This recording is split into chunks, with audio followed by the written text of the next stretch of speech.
تو میں یہ کہہ رہا تھا کہ جو شیخ صالح المغامسی ہیں انہوں نے بھی یہ کہا ہے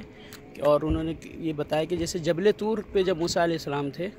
تو اللہ تعالیٰ نے انہیں کہا کہ تم مقابل اپنے جو سامنے پہاڑ دیکھ رہے ہو اس کی طرف دیکھو، تو وہ پہاڑ جبل اللوز ہے ایک حساب سے، جو یہاں پہ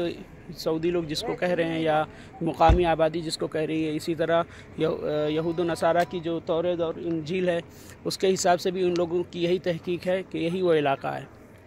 اور وہ بالکل سامنے ہے۔ اسی طرح اگر جو مصر میں جس کو جبل طور کہا جاتا ہے جس پہاڑ کو،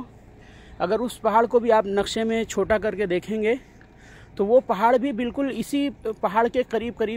وہ بھی پہاڑ کافی اونچا ہے اور یہ پہاڑ بھی کافی اونچا ہے۔ تو جبل اللوز اور وہ جو مصر کا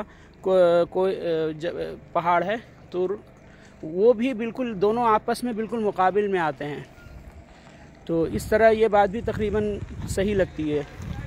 اور اسی طرح جتنے بھی یہ علاقے ہیں موسیٰ علیہ السلام سے ریلیٹڈ، تقریباً سمندر بھی بالکل قریب ہے، اور سمندر سے مصر کی طرف جو پتھر کا راستہ اللہ تعالیٰ نے بنا دیا تھا موسیٰ علیہ السلام کو فرعون سے بچنے کے لیے، وہ طیب اسم کا نام کا علاقہ ہے۔ ابھی ہم لوگ وہاں بھی جانے کی کوشش کریں گے۔ تو یہ سب اگر جغرافیائی ناحیے سے دیکھیں گے تو یہ پورا علاقہ